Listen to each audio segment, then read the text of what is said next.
Referencing is very important, and like realizing like what parts of your kick are actually like too low in the mix. And something that's kind of useful for that is, I mean, these are not like any numbers that are set in stone, but like doing something like this, 200, 1K, like up to like 5K, 30K.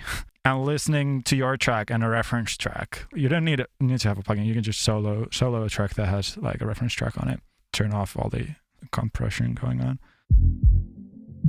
But you would just listen like this, and then it might be easier to hear like what the differences are between you and what you're chasing.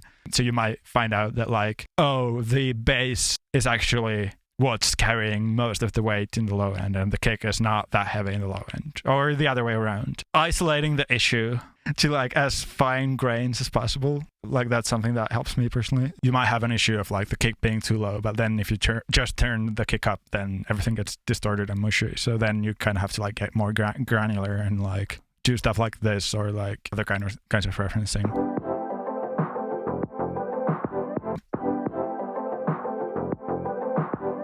Even though we're only listening to 200 hertz to 1K, you still hear a lot of the kick, like the click from the kick. So let's say your reference track had a lot of click in this area, but you didn't. What you might want to do is go to your kick, which I have here, and use a transient designer. This one you can get this for super cheap most of the time.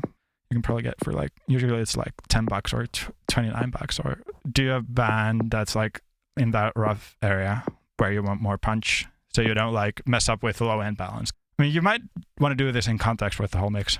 So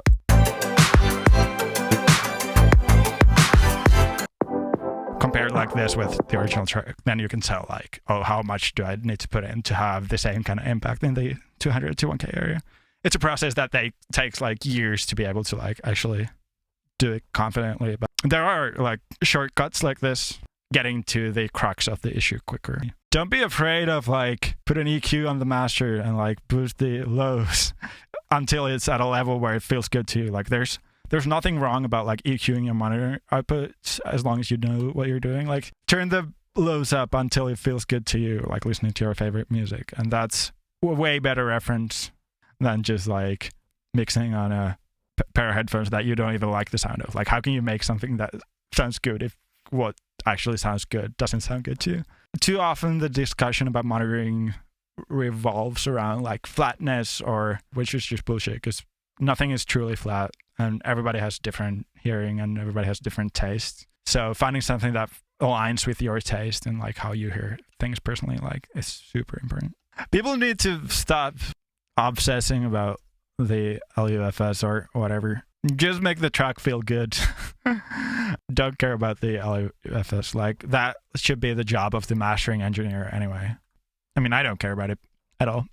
I smash it so I can tell if something is eating away too much headroom, but it's not the point to hit any specific value on the LUFS meter. It's more just about like, I mean, even if it doesn't get crushed in mastering, it's going to get crushed when it's heard through a radio or car system. It's going to probably get some more compression going on. It's good to know that what like crushing will do to your sound, so that it still translates over those conditions. But yeah, don't care about LUFS.